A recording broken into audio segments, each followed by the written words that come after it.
Welcome back. On Viewpoint today, we touch upon the ongoing pandemic as well as the spread of monkeypox across non-endemic countries. For more, I have Professor David Kwak from Soon Chun Hyang University. Professor Kwak, it's good to have you here. Hi, Sunny. Thanks for having me. I also have Doctor Kim Seung-taek from Institut Pasteur Korea. Dr. Kim, it's been a while. Welcome back. Good afternoon. Good to be here. Right, Professor Kwak, some are saying that our daily COVID-19 tally appears to be stalling and that a resurgence is likely as early as late summer or early autumn. Do you share this outlook? Well, I actually do, and not only that, I think we're already seeing a slight uptick in the graph of the daily confirmation cases. It does not necessarily mean it's going to go all the way up to create a resurgence, but I do agree that there is that possibility that we might be seeing resurgence possibly in the near future. But there's a huge confounding factor that we differ from many other countries around the world in that regard, is the fact that we've not only achieved high levels of antibody among the population through vaccination, but also through natural infection. Many people in the past a few months or so have been infected and they created or they were gained, so to speak, of the immunity against COVID-19. And currently, the immunity that is created from natural infection as opposed to vaccination, supposedly they stay a little longer and they are expected to create a stronger and more vast or diverse types of protection against COVID-19 when compared to vaccination alone. So not only through vaccination, because we have achieved a huge or very high level of immunity, I think and I foresee very humbly that there is a possibility the next wave, the resurgence that is expected, might actually be much smaller in size than expected. It might be something of an endemic size. It might be something of a very manageable size. And I'm dearly hoping that will happen. But because also that there is that possibility a resurgence can happen, we still need to prepare ourselves for any sort of levels of resurgences through many different tactics. But obviously one strong point that we need to take as a method would be through vaccination also. Right, of course. And our efforts right now have been recognized by Bloomberg. I mean, the COVID-19 resilience ranking, we've topped that ranking for this month, that is. Now, Dr. Kim, on the vaccine front, there has been a commendable advance here in South Korea. We have a homegrown COVID-19 vaccine available. Tell us more about that. Yeah, that's the vaccine was developed by the SKYCovione, and the name of the vaccine is GBP510, or it is called the SKYCovione. So the vaccine is basically very similar to the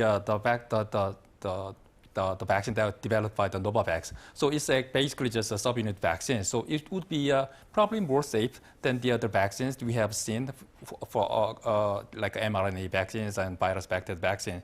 So if I explain a little bit about the vaccine, it's that this is an outcome of some efforts of some multiple partners. So basically the original vaccine design was actually provided by the Institute for the Protein Design at the University of Washington.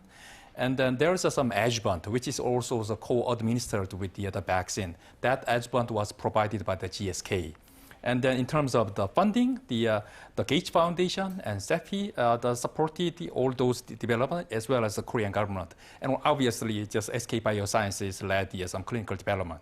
So in terms of clinical trials, it was actually a little bit different compared to the some previous clinical trials. Previously, like Pfizer, Moderna, and others, they just conducted very typical clinical trials. Like they enrolled like 30 or 40,000 people, and then just giving shots or some placebo, and then just compare and compare the efficacy and the safety, things like that. But here, actually, the clinical trial was actually a little bit just delayed compared to some front runners. So it was not really easy to enroll all those the participants in the clinical trial. So what they chose to do that is sort of just a comparative study.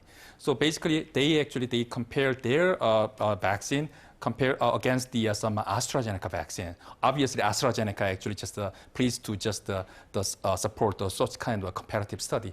So in the end, what they found out is that all the immunological response parameter, like antibodies and T-cell response, was a little bit just superior to those of the AstraZeneca vaccine. So now, based on those data, now just MFDA, which is DSC, which is a Korean FDA, approved based on such data. Right. And Dr. Kim, what has been shared about the potential side effects of SKYCovione? Well, no vaccine has there's no vaccine that has no side effects, but some comparatively, this the subunit, just a recombinant type of vaccine, has known to be has less side effect compared to like mRNA-based vaccines or virus-vector vaccine.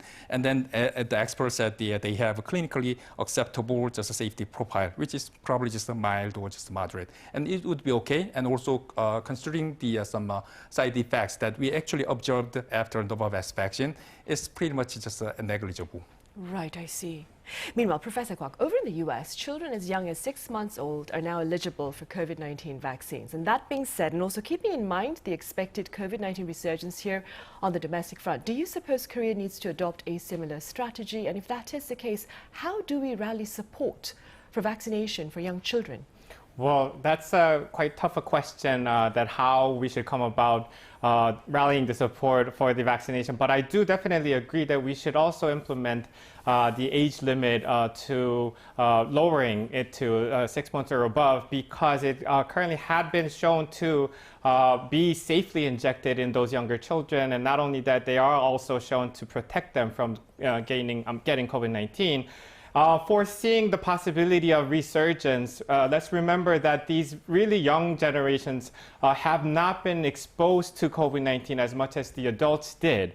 But also the fact that they are now prone to, let's say, going into more social situations, such as those of kindergarten and those daily care facilities.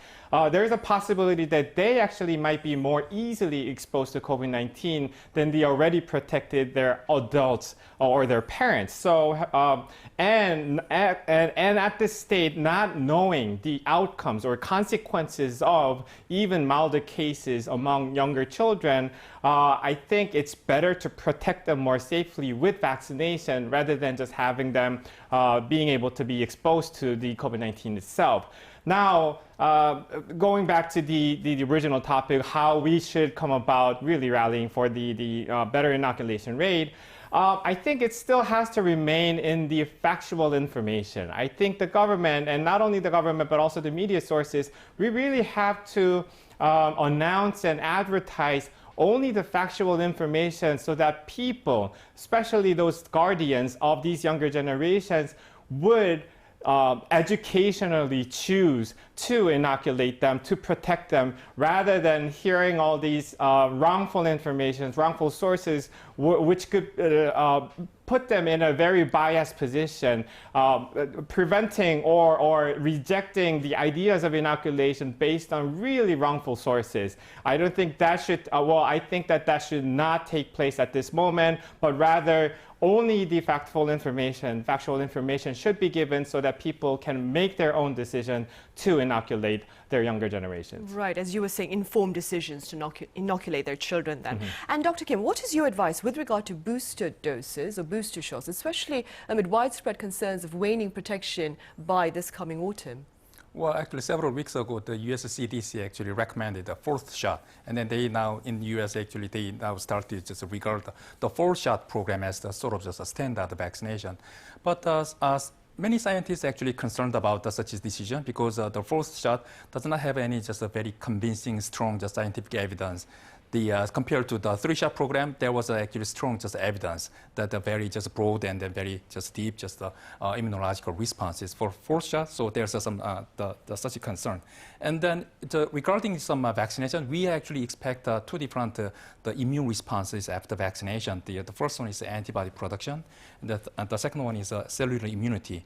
The antibody production is actually, we know that this is very short-lived. So after like 3 or 4 months, it just declines substantially. So we lose a substantial part of just a neutralization capacity. By the way, some cellular immunity is robust and pretty just long-lasting. So without the fourth shot, we actually expect some long-lasting cellular immunity would just protect us from any severe COVID-19. So I think for the booster shot, maybe if we have to consider like a fourth shot, maybe we could consider such kind of the shot for some vulnerable just people. For example, like some elderly people or some just compromised patient. So in that case, they might get some advantage by the booster shot. At least by giving booster shot, their antibody just production will just go up, and it will last at least for 3 or just 4 months. But just for any regular regular shot program for anti-people, I really quite just doubtful. And then for the probably long-term projection would be, well, we might just consider some annual shot, like some flu shot, or we might need any just the booster shot program anymore, because somehow this virus will just go on to the process of being endemic just coronavirus, such as other we have actually know the other endemic coronavirus. For that endemic coronavirus, we do not get any vaccination. So by just somehow just being multiply just exposed to such this some COVID-19 these viruses, we might get the some more enhancing just immunity. This actually maybe some other just a new emerging variant or just a coronavirus might just work as some booster shot as well. Right, I see. And given our concerns about a resurgence this autumn, Professor Kwak, do you envision perhaps a return back to tough COVID-19 restrictions to contain such a resurgence? Well, I think it's connected to the confounding factor that I mentioned earlier. If the resurgence happens to be so small that we don't really have to worry about it, obviously there's not going to be a stricter social distancing guidelines implemented.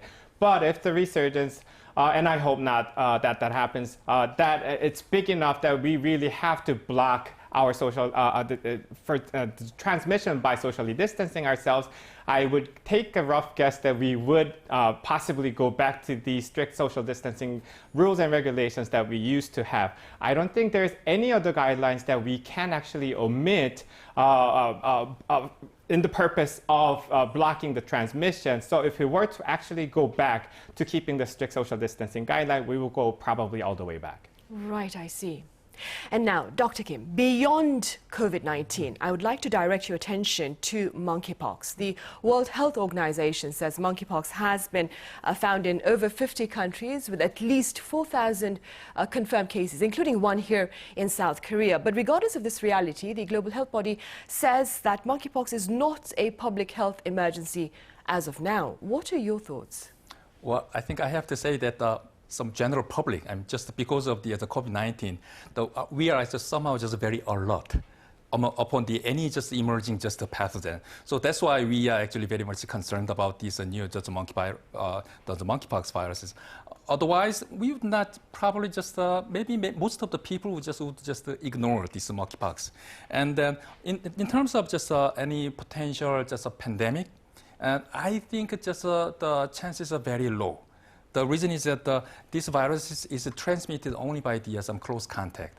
And this is not like just COVID-19. The COVID-19 is actually transmitted by the viruses. It's actually airborne, by droplet or just airborne, just the disease. But this monkeypox is not actually a respiratory disease. This has to be with some very close contact.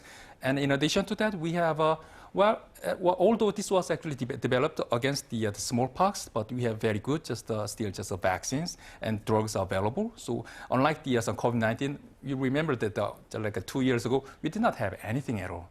We somehow just come up with some diagnostic tools, but other than that, no vaccines and no drugs. But this year, at least we have some weapons to to deal with. Right, and very briefly speaking, Professor Kwak, the US is now offering COVID-19 monkeypox vaccines, that is, in states with mounting caseloads. Do you foresee a similar scenario here in South Korea? I actually don't foresee that at all, because as Dr. Kim mentioned, the number itself is way too low to be considered something of endangering globally scale of a pandemic issue. I think maybe if at all somebody needs to be vaccinated, those people would be the medical sector people who would be possibly exposed to the virus more easily than others. But also we have to consider the demographics of the transmission. So those people who can be exposed to this particular virus much easier than others may be considered for vaccination. But I don't think the national scale of vaccination should be considered at this moment.